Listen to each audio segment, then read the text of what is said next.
أعوذ بالله من الشيطان الرجيم بسم الله الرحمن الرحيم في قلوبهم مرض فزادهم الله مرضا ولهم عذاب أليم بما كانوا يكذبون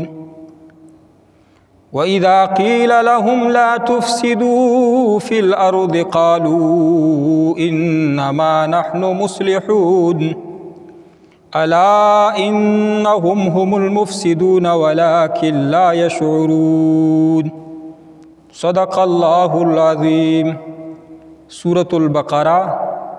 پارہ نمبر 1 آیت نمبر 10 11 12 پدې دیارلس آیتونو کې الله جل جلاله د هغه کافرو ذکر کوي چې کم کافر په ظاهره باندې خلکو ته مسلمانو ته وی چې مونږه مسلمان یو او دا په زړه کې مسلمان نو او دا خلک زیات تر په يهودو کې يهوديانو.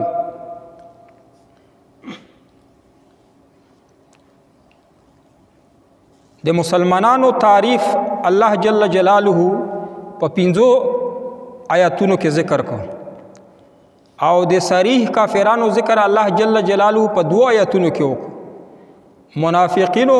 کردار او انجام ډیر خراب دی. الله جل جلاله د دوی ذکر په 14 آیاتونو کې کوي. د دوی کمی بیماری دي، کم امراض په دوی کې مرزونه دي. الله جل جلاله لک تفصیل سره بیانوي.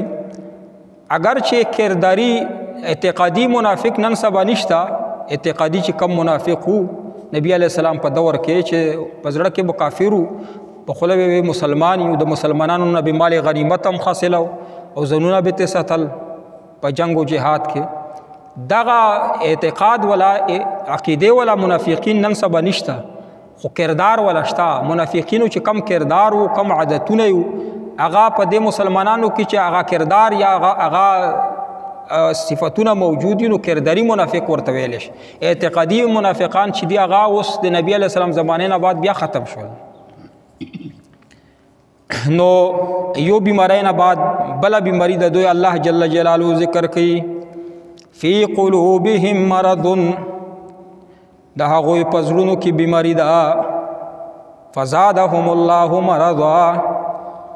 پس زیات اکڑا هغوی له الله جل جلاله بیماری د دوی. بیماری داسې حالات ته ویل شي چې سړی په اعتدال کې نه وي، چې سړی اعتدال برابر نه وي. جسمانی بیماری هغه چې جسم کې د اعتدال برابر نه وي، اخلاط راشي یو ځای کې تکلیف درته پیدا کیږي، نو دا بیماری ده. او یو روحانی بیماری ده چې هغه د غلطو خصلتونو نه، غلط اعمالو نه، غلط کردار نه پیدا کیږي. روحانی بیماری په جسمانی بیماری نه ډیره زیاته خطرناک ده. جسمانی بیماری د مرګ ته رسي او روحانی بیماری د جهنم اور ته رسي همیشه همیشه ده پر. الله دې مونږ وساتي. نو فی قلوبهم مرض، د دوی په زړونو کې بیماری ده. دغه بیماری نه مراد د منافقینو د نفاق ته. منافقینو نفاق چې کو د حسد په بنا به کوخه مسلمانانو نه با سوځیدل. د حسد داسې بیماری ده چې یو مسلمان ته الله جل جلاله علم ورکړي، دولت یې ورکړي، عزت یې ورکړي دی او تعالی دا خبره خوان مزه نه درکوي. دا حسد دی چې ته دته الله جل جلاله دا عزت ولې ورکړي دی، دا د دین کارونه د فلانکې سړی ولې کوي. دا حسد بیماری روحانی بیماری دا. خدا جسم ته نقصان رسي، سړی کمزوره کوي. کینه پرور حسد کوونکی انسان چې دا هغه هر وخت په جسمانی طور هم ذلیل او رسوایی. او بل دا کمزوری چې کومه د حسد دا بیماری په زناناو کې ډیره زیاته ده. زنانا د حسد په بنا باندې د خپل او خپلوانو ډیر واقعیات داسې شي چې مشومان یې قتل کړي د حسد په بنا. د حسد بیماری د دې بیماری په وجه باندې نبی علیه آدم علیه السلام یعنی چې کله یا دنیا ته آدم علیه السلام راغلی نه او شیطان چې کم اول ګناه وکړه د حسد په بنا یې وکړه وی چې انسان ته زه څنګه سجده ولګوم چې دا مانه دومره لوی د حسد یې وکړو اوله ګناه شیطان د حسد په بنا وکړه دویم ځل چې په ځمکه باندې اوله ګناه حبیل و قبیل وکړه حبیل د قبیل د وجې نه هغه حسد وکړه چې دته دومره ښکلې زنانه میلاو د ما ته ولې نه میلې حسد په بنا باندې قتل وکړو په اسمانونو کې اوله ګناه د حسد په بنا شوې ده او په ځمکه کې هم ټولو نه اوله ګناه د حسد په وجه باندې شوې سوره ناس کې الله جل جلاله چې کله د قرآن پاک ختمي اخیری صورت کې هم ویلي چې اے خلکو تاسو د الله جل جلاله په پناه کې راشئ د حسد کوونکو خلکو نه چې څوک در سره حسد شروع کړي نو دا خبره نه ده دینه پناه غواړه چې یا الله خلک چې سره حسد نه وکړي حسدینو حسد نه مې الله وساتي ومن شر حاسد اذا حسد چې کله حسد شروع کی تا سره نو دې کوشش دا کوي چې تا خلاف سازشونه شروع کی تا ته نقصان رسي نو دینه پناه غواړه د الله جل جلاله چې څوک تا سره حسد شروع نه کی نه ته چاپ متعلق حسد وکي نه تا په باره کې څوک حسد وکي دا لویه بیماری ده نو دوی په زړونو کې بیماری ده د حسد بیماری ده او نفاق بیماری ده فزادهم الله مرضا پس زیاته کړه الله جل جلاله بیماری ده دوی وی الله جل جلاله د دوی بیماری څنګه زیاته کړه دوی هو حسد په دې وجه کوي چې مسلمانانو ته ترقی ملويږي مال غنیمت ورته ملويږي زینو کې فتح ورته ملي مسلمانانو ته ډېر خېګړې الله جل جلاله ورکړي نو مدینه کې کم يهوديانو هغه په دې باندې ډېر سوځیدل چې دا خو موږ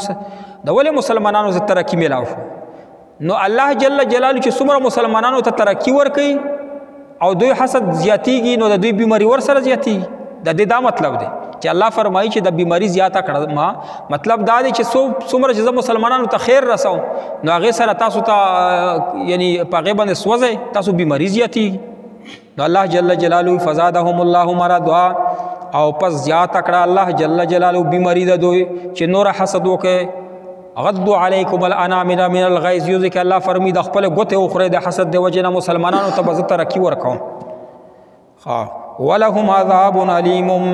او دوی د پر عذاب دی علیم دردناک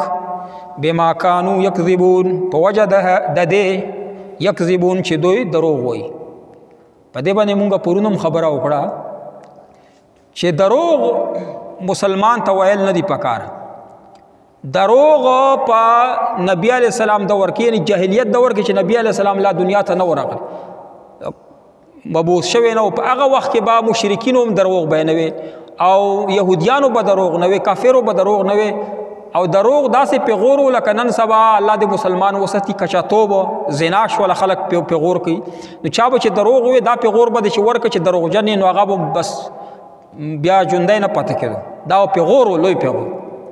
دروغ بچانه وي او نن سبا دروغونه خلکو یو کسب او تجارت جوړ کړی دی چې څوک کامیاب سړی هغه کامیاب تاجر او سوداګر هغه چې ډېر دروغ وي خپل